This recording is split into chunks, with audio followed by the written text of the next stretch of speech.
ఒక అత్తింటి వారికి కోడలవ్వడంలో, అదే అత్తింటి వారికి అల్లుడవ్వడంలో చాలా తేడానే ఉంది.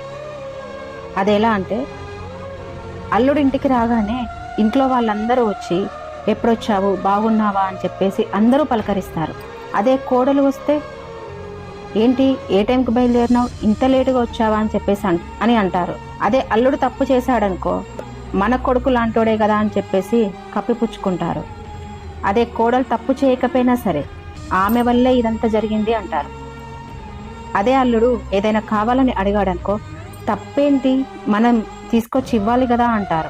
కానీ అదే కోడలు అడిగితే, "అంత అవసరమా నీకు" అని అంటారు. అదే కుటుంబంలో అల్లుడు ఏదైనా చెప్తే అందరూ తన మాటని గౌరవిస్తారు. కానీ అదే ఇంటి కోడలు చెప్తే చీప్‌గా తీసి, "నీకేం తెలియదులే" అని పక్కన పెట్టేస్తారు. అదే అల్లుడు ఇంటికొస్తే రకరకాల వంటలు చేసి కోరి కోరి వడ్డిస్తారు. అదే కోడలైతే అదే కోడలైతే "ఎంత తింటావు? ఎన్నిసార్లు తింటావు? ఇంతసేపు తింటావా?" అని అంటారు. అదే అల్లుడు చిన్నగా నవ్వుతే చాలు అందరూ ఇల్లంతా సంతోషంగా ఉంటారు. అదే కోడలు ఎంత ఏడ్చినా కూడా ఎవరూ పట్టించుకోరు. ఎందుకు ఇంత తేడా ఇంటి అల్లుడికి, ఇంటి కోడలికి మధ్య? ఆ అత్తగారింటికి ఇద్దరు ముఖ్యమే కదా! అల్లుడేమో అత్తగారింటికి గౌరవం తెస్తాడు. అదే కోడలు ఆ అత్తగారింటి గౌరవం నిలబెడతది. మరి ఎందుకు ఈ ఇద్దరి మధ్యలో ఇంత తేడా?